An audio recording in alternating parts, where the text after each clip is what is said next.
침묵과 먼지 실버 밴드 목장은 더 이상 웃음소리가 들리는 곳이 아니었다. 메아리가 울려 퍼지는 곳이었다.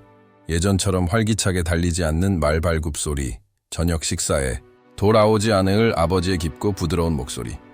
엘리 해리슨이 마치 마구간의 고운 먼지처럼 손가락 사이로 빠져나가는 삶의 메아리였다.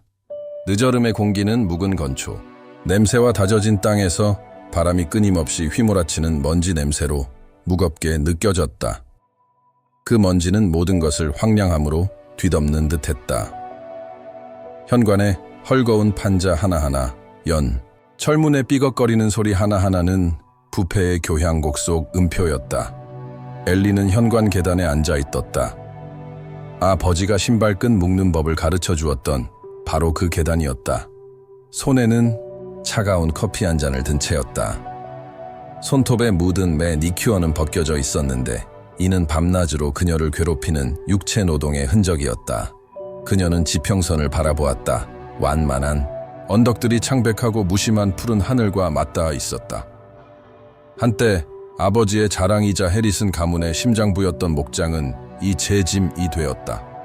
사랑스럽지만 동시에 무거운 짐이었다. 헛간 구석구석에는 먼지 구름처럼 빚이 쌓였다. 도착하는 청 구서 하나하나가 그녀의 재정적 관에 박히는 새로운 못과 같았고 지역부 동산 재벌 레이 코너스의 압박은 점점 더 거세지고 있었다. 끊임없는 포위 공격던 레이. 그 이름만 생각해도 목이 씁쓸했다.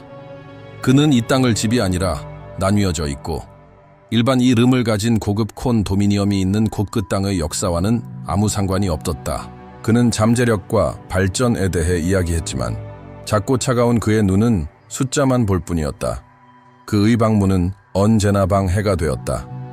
시골 풍경에 어울리지 않게 보이는 반짝이는 검은색 세단을 타고 도착한 그는 비싼 정장을 고쳐 입고 차에서 내렸다. 그의 얼굴에는 이미 기름진 미소가 가득했다. 그는 말들을 감탄의 눈으로 바라보는 대신 그들이 차지하고 있는 공간이 얼마나 큰 가치를 지닐지 계산하는 눈빛으로 바라보았다. 그날 아침 정적을 깨는 낯선 소리가 들려왔다. 레이의 차도 우체부의 차도 아니었다. 낡은 엔진 소리였다. 낮고 고르지 못한 울림은 마치 살아남으려 안간힘을 쓰는 듯 했다. 한때는 파란색이었을지 몰라도 이제는 녹과 퍼티 그리고 바랜 흔적이 뒤섞인 낡은 픽업 트럭이 정문 근처에 멈춰섰다. 트럭에서 피어오른 먼지는 마치 낡은 것을 만지기를 망설이는 듯 느리게 가라앉았다 한 남자가 차에서 내렸다. 그는 차에서 내리지 않고 몸을 풀었다. 마치 모든 관절이 저항이라도 하는 듯 느리고 조심스럽게 움직였다. 그는 키가 크고 어깨가 넓어 마른 체구에 어울리지 않았다. 낡은 청바지와 달아빠진 플란넬 셔츠를 입고 있었다. 그의 검은 머리는 너무 길었고 덥수룩한 염이 강인한 턱수염을 가리고 있었다. 하지만 멀리서라도 엘리의 시선을 사로잡은 것은 그의 눈이었다. 고요함이 느껴졌다. 그 안에는 대부분의 사람들이 10번의 삼동 안 볼 수 있는 것보다 더 많은 풍경과 고통을 흡수한 듯한 깊이가 있었다. 그는 마치 자신이 땅에 얹은 무게를 의식하는 듯 걸음걸이 하나하나를 재며 절제된 움직임으로 움직였다. 엘리는 커피 머그잔을 치임 10연통 무기처럼 꽉 쥐고 서 있었다. 평소에는 걱정으로 느리고 무거운 북소리를 내던 그녀의 심장은 불안의 칼날처럼 빠르게 뛰었다. 실버 밴드에서는 낯선 사람이 흔치 않았고 낯선 사람이라도 좋은 소식을 전하는 경우는 드물었다. 익숙한 취, 약함이 등골을 타고 오르는 것을 느꼈다. 그녀는 혼자였다. 완전히 혼자였습니다. 그 남자는 집에 다가가지 않았다. 대신 그는 걸 어갔다. 그는 아버지의 늙은 암말새우 타더스트가 느긋하게 풀을 뜯고 있는 목초지 가장자리에 서 있었다.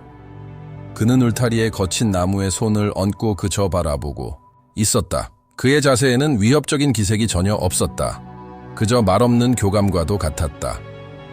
평소 낯선 사람을 경계하던 스타더스트는 고개를 들고 귀를 쫑긋 세우며 조심스럽게 그에게 다가왔다. 남자는 움직이지 않았다. 그저 기다렸다. 엘리의 호기심이 두려움과 싸우기 시작했다. 그 남자의 침묵에는 뭔가 다른 점이 있었다. 레이 코너스의 포식적인 침묵이 아니라 피로와 경외심에서 비롯된 듯한 침묵이었다. 몇 분 후 영원처럼 길게 뻗어 있던 그가 마침내 돌아서서 안뜰 건너편에 있는 그녀의 눈과 마주쳤다. 그는 미소 짓지 않았다. 그저 짧게 손을 흔들며 현관을 향해 걸어가기 시작했다. 자갈길을 걷는 그의 발걸음 하나하나가 아침의 고요함 속에서 더욱 증폭되는 듯했다. 그 소리는 리드미컬하고 끊임없이 이어졌다. 엘리는 그의 근육이 어깨가 움찔거렸다. 도와드릴까요? 그녀가 말했다. 목소리는 생각보다 훨씬 단호했다. 그는 계단 아래에 멈춰 서서 공손한 거리를 유지했다. 아침 햇살이 그의 얼굴을 비추자 눈가의 잔주름과 왼쪽 눈썹을 가로지르는 거의 눈에 띄지 않는 흉터가 드러났다. 제 이름은 로버트입니다. 로버트 해리슨. 잠시 침묵이 흘렀다. 아니요, 잠깐만요. 그는 고개를 저었다. 깊은 지친 목소리로 자신을 바로잡으려는 몸짓이었다. 그냥 로버트라고요.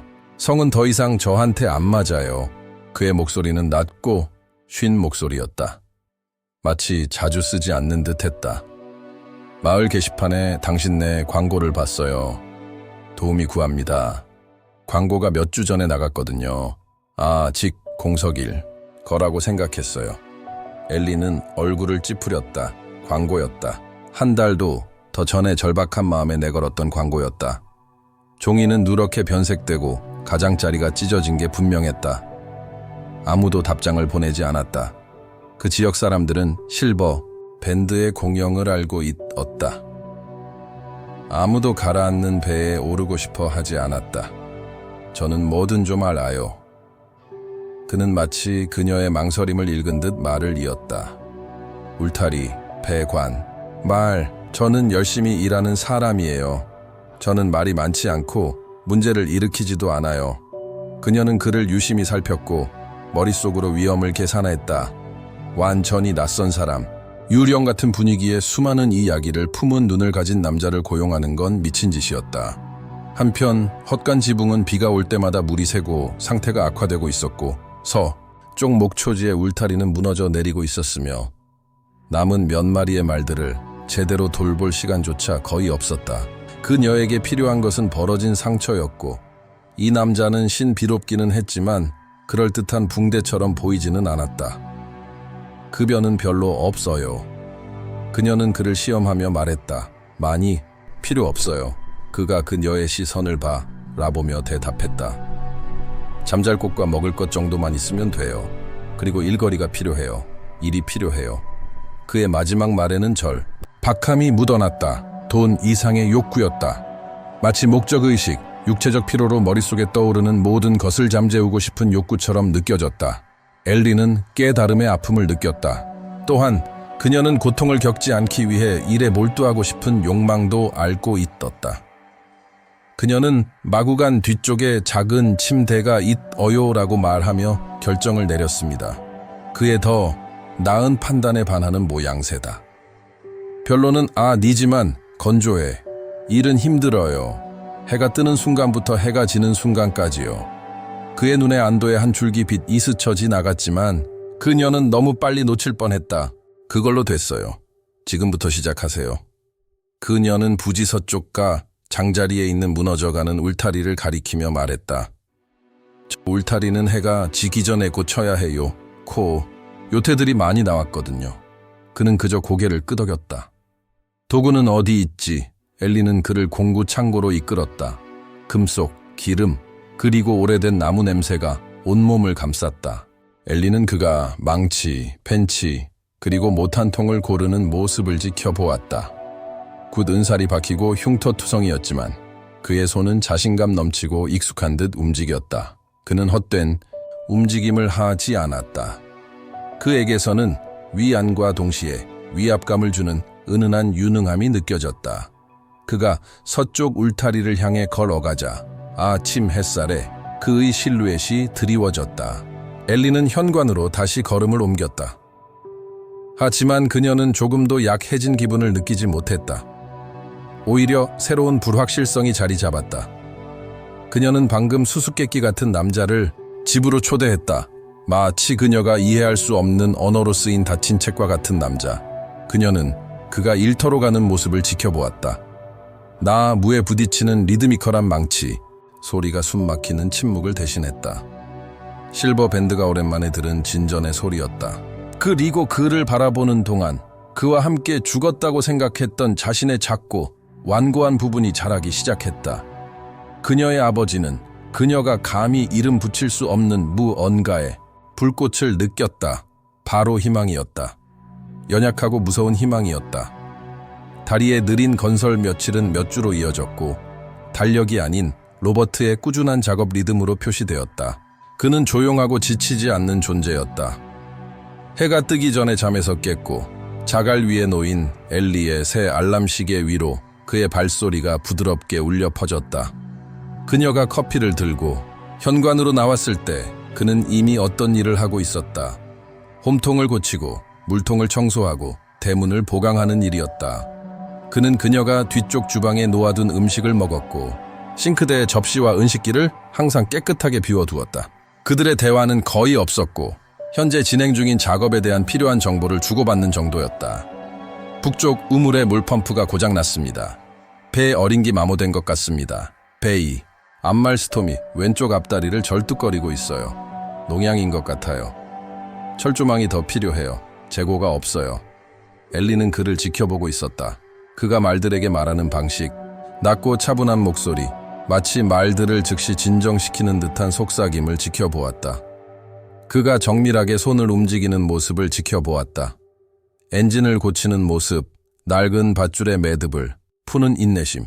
그는 고용된 일꾼처럼 일하지 않았다. 마치 누군가를 아끼는 사람처럼 일했다. 그의 행동에는 세심한 배려가 있었고 세심한 배려는 땅과 그 땅에 사는 생물들에 대한 깊은 존경심을 드러냈다. 어느 날 오후 여름 폭풍이 예고 없이 언덕을 덮쳤다. 한때 맑았던 푸른 하늘은 자줏빛과 회색 구름으로 뒤덮였다. 바람이 울부짖으며 나무를 휘두르고 나무잎을 떨어뜨렸다. 갑자기 비가 쏟아졌다.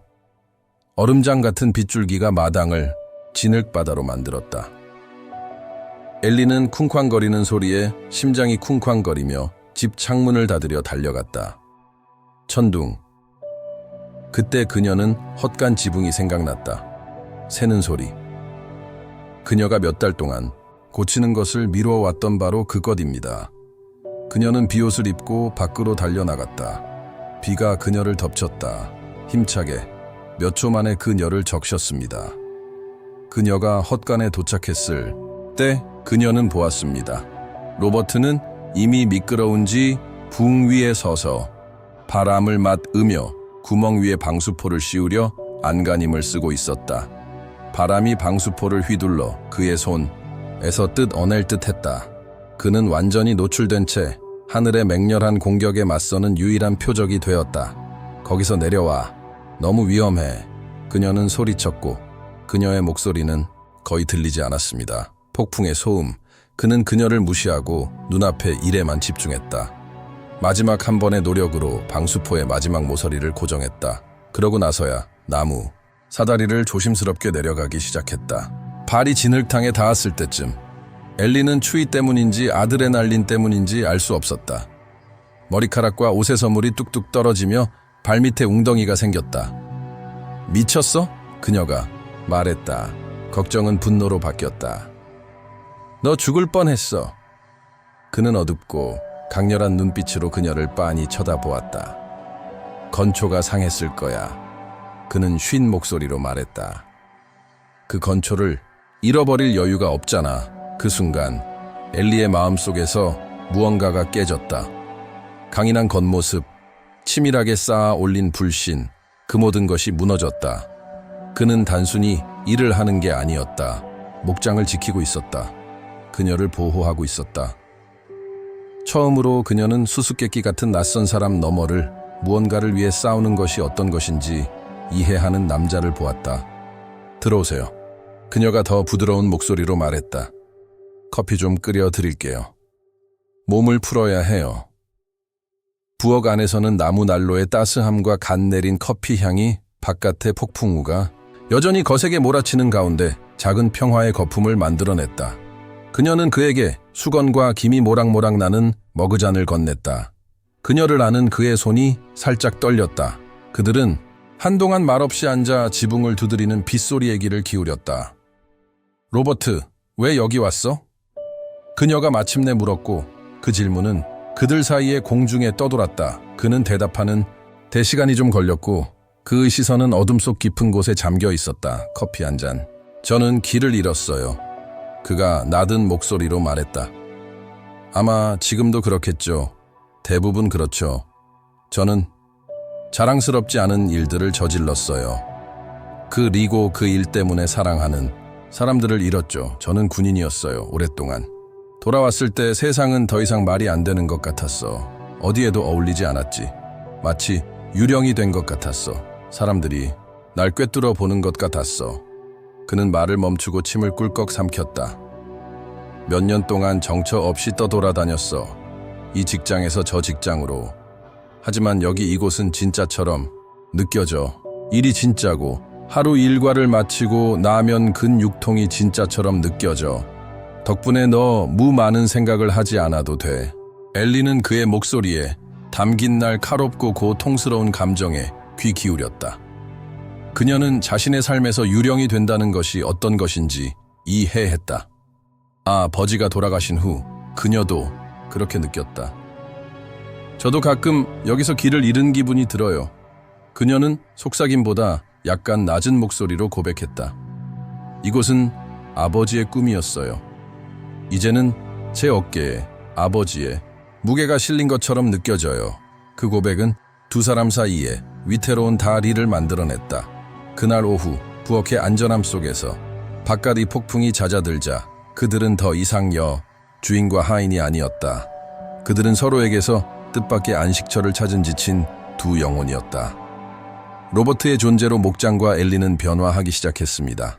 서쪽 울타리는 튼튼하게 서 있었고 헛간지 붕은 완전히 수리되었으며 급수 펌프는 다시 완벽하게 작동했습니다. 혼돈 속에서 서서히 질서가 회복되기 시작했다. 하지만 레이 코너스의 위협은 여전히 그들을 짓누르고 있었다. 어느 날 아침 그는 폭풍이 남긴 진흙에 흠뻑 젖은 고급 승용차를 몰고 나타났다. 그는 평소처럼 맹렬한 미소를 지으며 나왔지만 버트가 근처에서 일하는 것을 보자 그의 시선은 더욱 굳어졌다. 안정적인 해리슨, 그는 로버트를 완전히 무시하며 말했다. 우리 얘기 좀 해야겠어. 내 제안은 이달 말에 만료돼. 솔직히 말해서 이곳 상황을 고려하면 너무 관대한 제안이야. 코너스, 집이 점점 좋아지고 있어. 그리고 팔지도 않아. 엘리가 그 어느 때보다 강한 목소리로 말했다.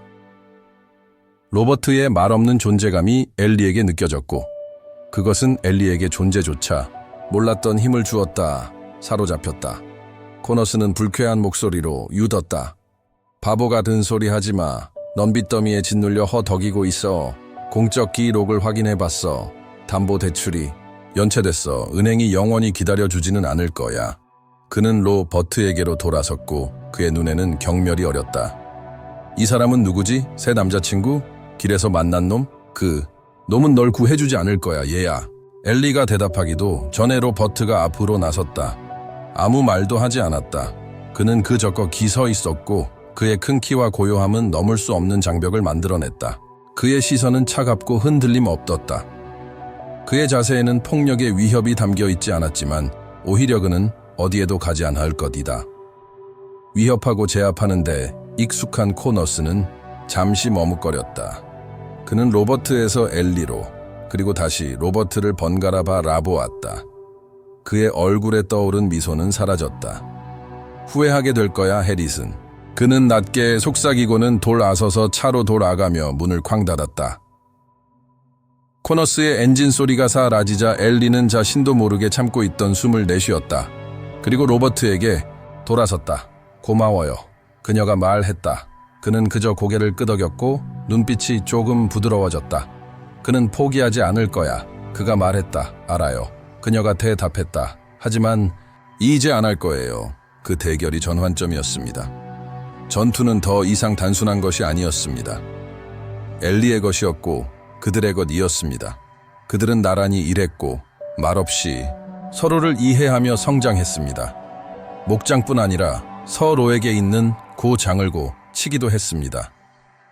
해질녘 현관에서 함께 침묵을 지키며 하늘의 색깔이 변하는 것을 바라보는 순간들이 있었고 그 순간들은 말이 필요 없었습니다.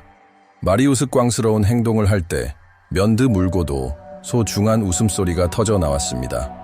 그가 그녀에게 도구를 건네주며 우연히 그의 손 이세우치는 순간 마치 감전이라도 된 듯 두 사람 모두 놀랐습니다. 그들은 젊음의 열광적인 쾌락이 아닌 상실의 아픔을 아는 두 사람의 신중한 고민을 통해 사랑에 빠졌습니다. 그것은 상호 존중과 공유된 상처라는 토대 위에 세워진 사랑이었습니다. 그들은 실버를 재건하고 있었습니다. 굽히지만 그들은 또한 조각조각 세우스로를 재건하고 있었습니다. 함께 놀자. 싸움은 끝나지 않았고 코너스가 예고했던 법정 공방은 지평선의 어두운 그림자를 드리웠지만 오랜만에 미래는 절망의 시면처럼 보이지 않았다. 미래는 가야 할 길처럼 보였고 그들은 함께 그 길을 나아갈 것이다. 삶이 다시 시작되는 곳. 팡파르도 눈부신 빛도 없이 그저 두 사람이 조용히 그리고 온전히 서로를 선택하는 것뿐이었다. 그 모든 소음과 싸움 끝에 긴 애도의 길과 조심스러운 마음을 거쳐 그들은 집으로 돌아왔고 이번에는 그곳에 머물기로 했습니다. 1년 후 실버 밴드의 언덕은 그 어느 때보다 더 푸르러졌습니다. 수십 년 동안 봄비가 천천히 지나갔고 한때 단단하고 딱딱했던 땅에서 야생화가 솟아오르도록 이끌었다. 공기는 깨끗하고 비옥한 냄새가 났다. 축축한 땅의 향기에 클로버와 어린 풀의 달콤한 향기가 뒤섞인 듯했다. 포플러 나무 잎사귀를 스치는 바람소리는 부드럽고 차분한 선율이었다. 아침 햇살에 윤기 나는 털을 가 진 말들이 목초지를 거닐며 갈기를 바람에 휘날렸다. 그들은 더 이상 엘리가 키우느라 애썼던 몇 마리의 지친 동물이 아니었다. 무리는 건강하고 활기차게 자랐다. 헛간에서 웃음소리가 울려 퍼졌다. 잃어버린 과거의 유령 같은 메아리가 아니라 진짜 살아있는 웃 음소리였다. 아이들의 목소리, 빛과 활기가 넘치는 분위기 속에 원봉사자들의 차분한 지시가 뒤섞여 있습니다. 목장은 더 이상 단순한 집이 아니었습니다. 피난처가 되었습니다. 레이 코너스의 몰락이라는 폭풍, 그 자신의 기만적이고 탐욕스러운 전략으로 인하여 촉발된 몰락, 그 리고법정 공방을 통해 드러난 지역사회의 당열, 그리고 그에게 맞서는 싸움에서 예상치 못한 일이 벌어졌습니다. 사람들이 하나로 모였습니다. 한때 서로 경쟁하던 목장주들, 거의 말을 하지 않던 이웃들, 엘리가 상상도 못했던 사람들이 이제 함께 일하게 되었습니다. 목장은 비영리 센터가 되었고 로버트가 그토록 잘 알고 있던 유령과 싸우는 참전 용사들, 목적의식과 책임감이 필요한 위기, 청소년들 그리고 엘리처럼 너무 많은 것을 잃은 가족들을 위해 말치료를 제공하는 안식처가 되었습니다. 그곳은 새로운 에너지와 새로운 목표로 가득 차 웅궁거렸습니다. 엘리는 현관에 서 있었다. 발밑에 단단한 나무 바닥은 아까의 널찍한 판자와는 대조적으로 아늑했다. 잠든 아기가 천슬링에 쌓여 그녀의 가슴에 꼭 붙어 있었다. 그의 딸, 렌. 그녀는 아버지의 꼿꼿한 이마와 어머니의 조용한 고집을 물려받았다. 따뜻하고 육중한 그녀의 작은 몸은 닷과 같았다. 가장 달콤한 책임감. 엘리는 아기 냄새, 우유와 순수함이 뒤섞인 냄새를 들이마셨고 가슴은 숨이 멎을 듯압도적인 감사함으로 가득 찼다. 엘리가 두 명의 원봉사자의 안내를 받으며 10대들이 말의 안장을 얻는 모습을 지켜보는 동안 아기는 살짝 꿈틀거리며 작은 한숨을 내쉬었다. 그들의 얼굴에는 집중하는 모습이, 그들이 지시를 주의 깊게 경청하는 모습은 그곳이 치유력이 있다는 증거였습니다. 들판을 가로질러 로버트는 10살쯤 되어 보이는 소년 옆을 지나갔다. 소년은 온순하고 인내심, 많은 앞마리고삐를 잡고 있었는데 얼굴에는 자부심이 가득했다. 로버트는 이제 더 느리게 움직였다. 나이 때문이 아니라 목적의식 때문이었다. 모든 발걸음이 의미 있는 듯했고 모든 말이 신중해 보였다. 그는 더 이상 무언가로부터 도망치는 것이 아니라 매 순간 무언가를 향해 나아가고 있었다. 소녀는 로버트의 말에 웃었고 로버트는 자연스럽고 편안한 몸짓으로 소년의 머리카락을 쓰다듬었다. 그 웃음소리가 들판을 가로질러 퍼져나가 현관에서 엘리를 따뜻하게 품에 안고 있는 엘리를 발견했다. 그것이 바로 그들이 세운 것이었습니다. 레이코너스처럼 강철이나 석유, 전력으로 세운 것이 아니었습니다. 그들은 자신의 삶의 부서진 조각들로, 인내심으로, 진실로, 그리고 언덕 그 자체처럼 고요하고 흔들리지 않는 사랑으로 그것을 세웠습니다. 로버트는 어떤 것에도 자기 이름을 새긴 적이 없었다. 명판도, 전단지도 없었다. 그는 관심을 받고 싶어 하지 않았다. 그저 보답하고 싶었을 뿐이었다. 집에 돌아왔을 때 그는 결코 가질 수 없었던 그런 안전한 공간을 만들고 싶었다. 잃어버린 던 엘리는 현관 계단을 내려오며 본능적으로 턱 밑에 얹힌 렌의 머리로 손을 가져갔다. 부드럽게 흔들리는 그녀의 발걸음은 마음을 달래주었고 그 리듬은 딸의 삶에 큰 영향을 미쳤다. 목장 건너편에서 로버트는 그녀를 보았다. 그리고 미소 지었다.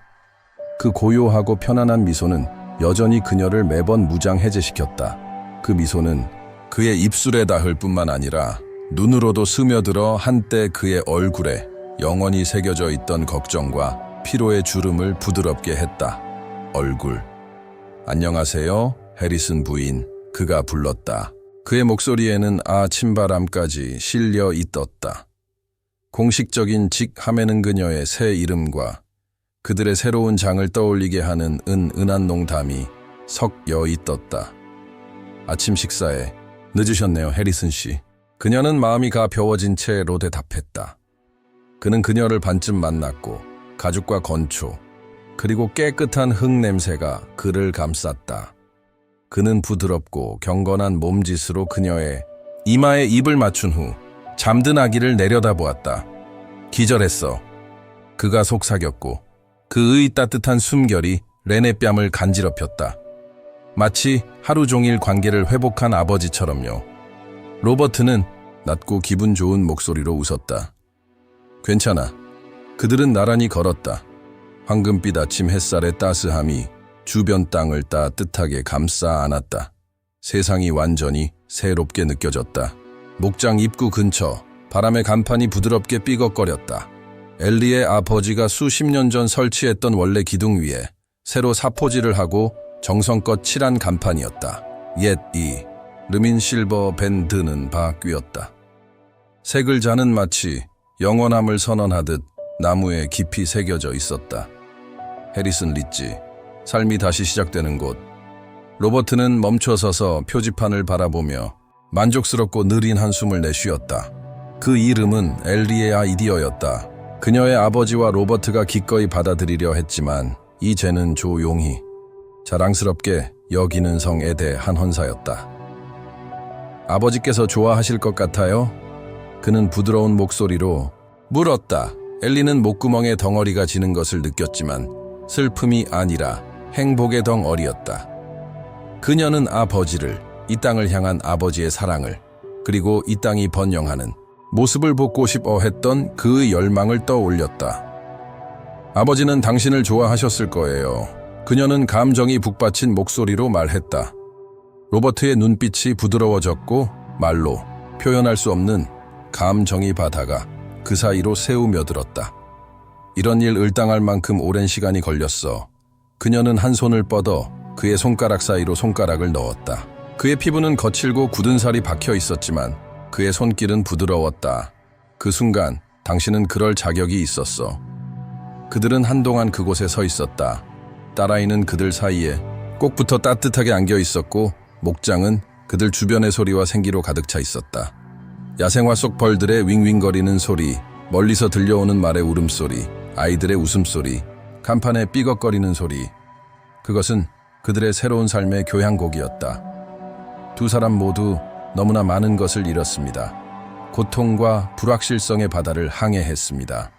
하지만 그들은 더 많은 것을 건설했습니다. 부의 제국이 아니라 사랑과 진실, 그리고 세상이 어떻게 돌아가든 매일매일 서로를 선택하겠다는 묵묵한 결심 위에 세워진 치유의 유산입니다. 태양이 해리슨 리지 위로 더 높이 떠올라 모든 것을 황금빛 희망찬 빛으로 감싸자 엘리는 로버트를 바라보며 미소 지었다.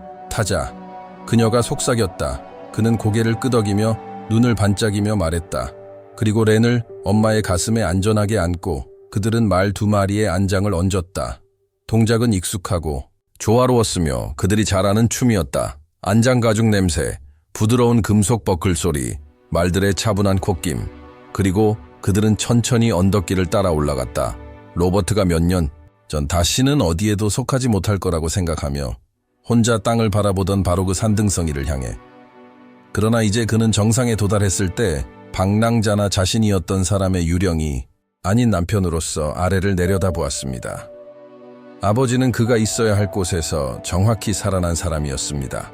그렇게 될 줄은 몰랐다. 그 풍경은 숨 막힐 듯 아름다웠다. 그들 아래로 펼쳐진 목장은 녹색과 갈색이 모자이크처럼 어우러져 있었고 그 위에는 작은 사람과 말들의 형상들이 점점이 박혀 있었다. 마치 살아있는 유기체처럼 그들이 주는 힘으로 맥박치고 있었다.